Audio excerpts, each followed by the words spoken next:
Well, we are heading home quite fast after not seeing any bats. We were led to believe there'd be great clouds of creatures coming out of the caves, but we didn't see them. Maybe they used to be here and they've gone away to live somewhere else, like Batalania or Batababerba or somewhere.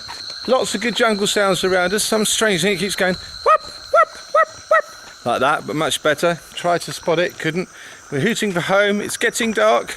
Will we make it, or will we be lost in the jungle and have to eat nuts?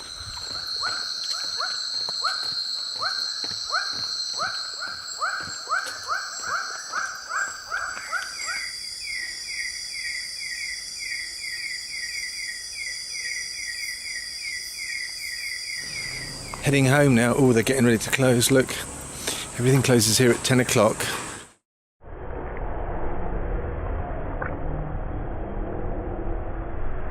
Welcome to Bintulu. Hello, I'm on the loo in Bintulu.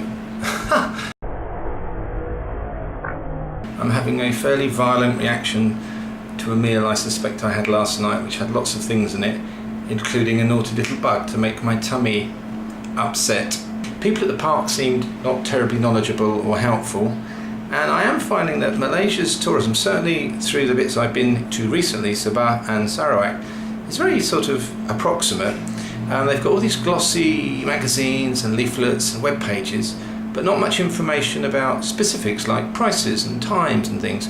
And the people in the park seem to not know how much things cost, or how long things took, or when we might see the bats, or where they might be. So there's quite a degree of, I think it's kind of jazz tourism really, quite a lot of improvisation. And I found out other places too. I went to the tourist office in Miri to get information about the Nia Cave. They didn't have any, and they weren't sure about buses or prices or anything like that. So you have to prepare yourself in this part of the world when you play tourist thingies. I'm going back to my evacuations now. Well, it looks like I've made a mistake getting off the bus here at Bintulu, because I've been to the main hotels listed in the Lonely Planet. They're all quite expensive, they don't have dorm rooms, and nobody seems to know of any method of transport to Balaga apart from a 200 ringgit taxi ride, which is a little more than I have to spend. So I think I'll just get back on the bus and go down to Sibu. I've been lucky again. The man who drove the long distance bus from Bintulu to Sibu, when we got to Sibu, I asked him if he knew I could get to the local bus station in town. He gave me a lift here. That's the local bus station behind me. That is a local bus. Oh, hang on, where is it? There it is. And I'm now going to find a little hotel that the Lonely Planet said is lovely and super and duper. And I was the only one on the bus, me and him. And it was like I was the king of Blinky Blonky land or somewhere. Here I am walking around this very modern town of Sibu, or New Fuchu as it's called. It's mainly Chinese folk. It's got malls and it's all modern. It's the most modern place I've seen since I came over to Borneo. And of course, what do the Chinese do very well? They trade. And they're doing it here, they're all really busy. And there's lots of big shops and lots of things to spend your money on. I just went into an internet cafe because I was really concerned about this Nia Caves business with the bats and the swiftlets. And I put in a few search terms like Nia Caves, bats, watched bats, saw bats, things like this. And all I discovered was that the only things I found that were actual blogs, entries by people talking about their experiences, as opposed to adverts for the cave experience, which are there to make you spend money, had a similar experience to us. They didn't really see much of anything. So maybe the days of the whooshing bats is gone. Look at this, look. That was good, wasn't it? I hope you enjoyed that.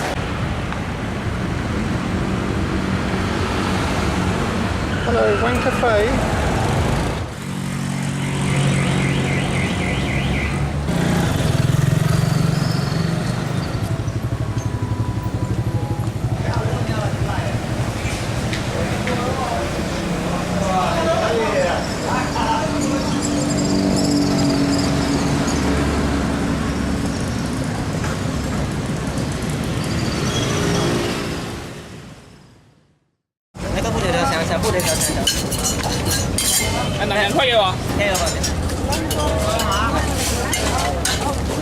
Wandering around the night market and I see a guy doing this.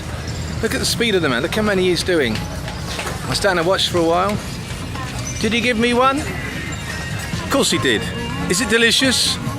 Yeah, actually it is. It's peanut and a crispy, crunchy base and margarine. Probably a few more things. I'd recommend you get one.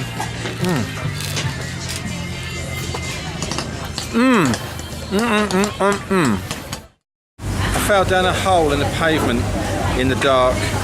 Big hole. My whole leg went down it. I went ow a lot. And look, not for the squeamish. There's the hole I fell down in the night shot.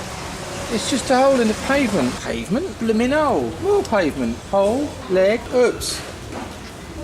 I'm about to try wild boar. I can hear you, you know. I can hear you saying, what does it taste like?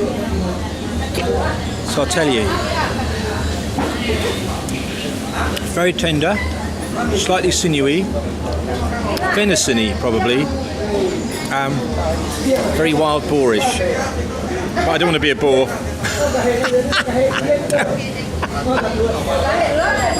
They've given me a really hot sauce with it as well, which is a bit of a shock. So I'm going to eat it now, so if you don't mind, could you go off and have a look at your toenail collection while I eat my food? I spoke too soon about the boar. There were some really fatty bits. A bit like pig fat really. But interestingly enough, the phonetic sound boar is causing me different problems tonight. Look. Now that's got real bits of fruit in it. Put it in this glass with this straw. The straw has a very small bore. So when I suck up the straw, it's a mango got up the straw. So I can't, you know, when it's full and then you go and it comes out and then you drink again. All the pulpy bits at the bottom blocking my small boar straw. So I got small boar straw to go with my wild boar dinner, and I feel that there's an aptness there that I find hard to comprehend. This coffee shop is also called the Hai Bing, which is obviously dedicated to the great seller of White Christmas. So if you're watching from heaven, Hai Bing.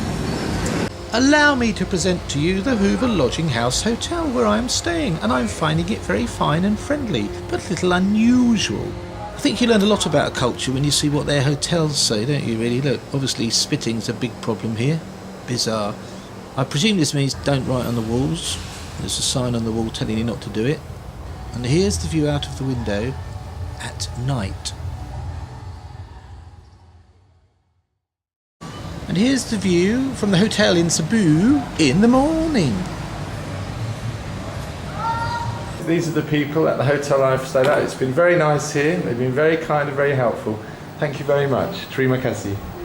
I had a shock this morning when I woke up. I left my shoes in the bathroom last night and I thought somebody nicked them. And I was all ready to ring the police and all the rest of it. And then it turns out the cleaning lady found them, and because they got a bit broken at the front, she thought I'd thrown them away. So they were in the bin. But she got them out of the bin, and now I've got them on my feet, so that's good, isn't it? And then as I was leaving the hostel, I gave them all a sweetie. And then the lady went and gave me a can of drink. Look, isn't that kind of her? And I didn't speak much English, but that was really helpful, nice place to stay, a bit on the grubby side, but it's so cheap, 18 ringgit. Very nice. Off to get a boat. If you were going to buy a gun, wouldn't you want to get a gun from a man with a name like Chop Lee Go Big? Because I would. Hemorrhoid specialist? Yeah, let's keep it quiet, And the retail customer care centre? All of us wish you.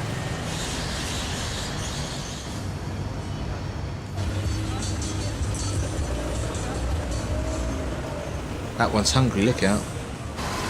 Ooh.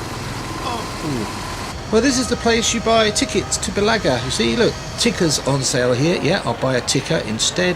And when I bought my ticket, perhaps have to come back when he's grown up. No smoking. Offenders shall be compounded and or prosecuted. So I got my ticket. I'm not going yet. And I'm just wandering around down at the... oh dear, I hope that's not a ship that crashed. Blimey, is that our one? I bet it's one of those. That sort of one with the... Yeah, like the Happy Journey. I bet it's a Happy Journey one. I bet you.